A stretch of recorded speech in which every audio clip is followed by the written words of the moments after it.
Hello everybody, how are you? Thanks for joining me today with Prose by the Shore on June 12, 2026. As many of you may know, my brother, sister, and I lost our mother this past couple of weeks. And she was 99, 3 months short of 100. A life very well lived. We had a beautiful Mass and service for her in Hingham, Mass, celebrated by Father Crowley, who first met my mother and our family in 1964. We were the first family he met in Holbrook, Massachusetts, when he was introduced to us by Father McLaughlin. And fortunately, he was able to do the Mass as my mother had hoped he could do at the spry age himself of 89. Anyway, afterwards at the reception at Linden Ponds, a lot of us gathered together to celebrate her life. And I sat down with my college buddies at the table, and a friend of mine across the table, Mark, said to me, this might be a good time for Prose by the Shore. And I would have to agree with that. It is a very good time for Prose by the Shore. So aptly, this prose is simply named Mum. Mum, we went full circle, you and I. You said I came in real easy, a gentle birth, that I cried very little, resting in my cradle.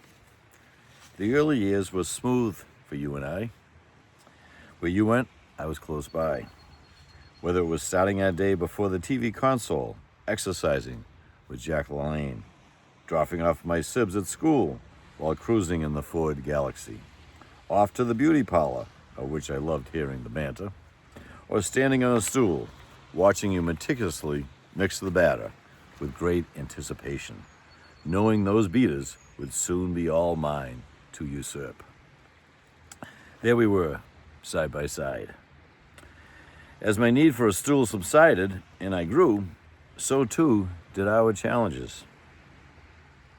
You a Virgo, me a Gemini, need I say more?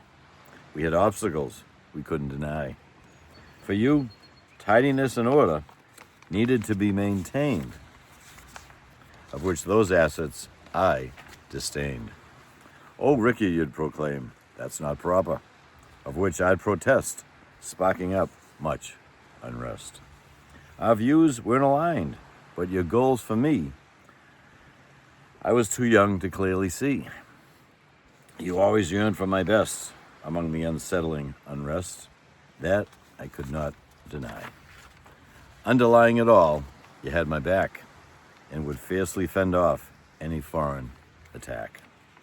I had no more loyal defender from any opposing agenda. I'd often push away, but it didn't matter how far I'd stray, as you'd wait for the day I'd come home to your heart to stay. As my adulthood years unfolded, our differences proceeded to slip away, one by one. Your dark hair dyed blonde, and then the white freely entered, as mine too turned gray. There you were, still, by my side, watching my back, as I too joined the ranks of the senior citizens. What a gift he gave me, to remain on this earth so long in a body gravity had weathered unfairly. My vision became clearer. It was now so easy to see, not what I opposed, but all the lessons you taught me, both good and bad. They seeded my growth to a man who could look back and say, we did it. We truly challenged each other, just the way we agreed to, way back when, in a realm I've yet to uncover, but now you've discovered. I think it's okay to say, Mom, we've done damn good, you and me.